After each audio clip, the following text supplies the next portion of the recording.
आज के इस महत्वपूर्ण कार्यक्रम में आपको मैं ज्योतिष का एक ऐसा संबंधित मजबूत सिद्धांत बताऊंगा। कई बार होता है, आपने कभी ये महसूस किया होगा कि व्यक्ति की कुंडली के सारे ग्रह बहुत ही बलवान बैठे हैं, पर फिर भी उस तरीके की जो प्रगति होनी चाहिए वो प्रगति वैसी नहीं हो रही। या फिर कई बार आपने महसूस किया कि जातक संपूर्णतया बहुत मेहनत कर रहा है, पर उस तरीके की ऊंची सफलता जो मिलनी चाहिए वो नहीं मिल रही है। तो ये क्यों होता है, आज आपको मैं इस कार्यक्रम के आरंभ के 5 मिनट इस विषय पर ही थोड़ा सा मंथन कर देता हूं। याद रखिए, आपकी कुंडली के लग्न में जो राशि बनी है, मेष राशि से लेकर मीन राशि तक, और उस राशि के अंतर्गत जो भी नक्षत्र बना हुआ है, अर्थात आपके जन्म के समय पे जो राशि लग्न में बनी थी, उस राशि के अंतर्गत कौन सा नक्षत्र बीत रहा था और उस नक्षत्र का कौन सा चरण आपके जन्म के नक्षत्र का चरण है। जैसे उत्तरा भाद्रपद है, पूर्वा भाद्रपद है, रेवती है, अश्विनी है, भरणी है, रोहिणी है, जो भी नक्षत्र है, प्रत्येक नक्षत्र के चूंकि 4 चरण होते हैं, इस हिसाब से अगर आपकी कुंडली में जो जन्म का नक्षत्र है, याद रखिए जन्म नक्षत्र 2 होते हैं। एक चंद्रमा, जिसमें आपका जन्म होता है तो कौन से नक्षत्र में जन्मा है। लोग कहते हैं कौन से नक्षत्र में जन्मे हो।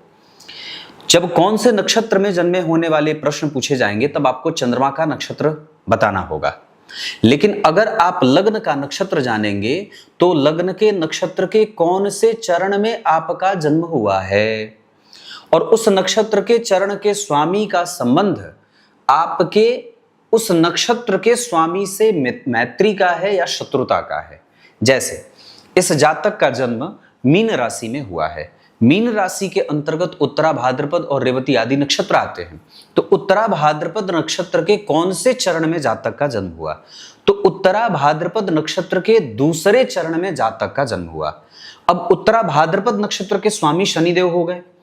और उत्तरा भाद्रपद नक्षत्र के दूसरे चरण के स्वामी बुधदेव हो गए। शनि और बुध चूंकि होते हैं मित्र, और लग्न में बन रही राशि कौन सी है, तो लग्न में बन रही है राशि मीन की, अर्थात लग्न का स्वामी गुरु हो गया, नक्षत्र के स्वामी शनि हो गए और नक्षत्र के चरण के स्वामी बुध हो गए। अब गुरु बुध और शनि में से शनि और बुध तो आपस में मित्र होते हैं, लेकिन न तो गुरु और शनि आपस में मित्र होते हैं, न तो गुरु और बुध आपस में मित्र होते हैं। अब जातक के जीवन पे इसका जो असर होगा वो ये निकल के आएगा कि शनि की दशा जातक के जीवन में मध्यम परिणाम करेगी, लेकिन बुध की दशा जातक के जीवन में संपूर्ण परिणाम करने वाली बन जाएगी, और गुरु की दशा जातक की कुंडली के लिए नॉर्मली लग्नेश होने का फल करती रहेगी। लेकिन जब कभी भी शनि और बुध दोनों एक साथ महादशा और अंतरदशा में एक्टिव होंगे तो जातक के जीवन में सांसारिक और आध्यात्मिक के साथ साथ संपूर्ण प्रकार के सुखों की प्राप्ति जातक के जीवन में होगी।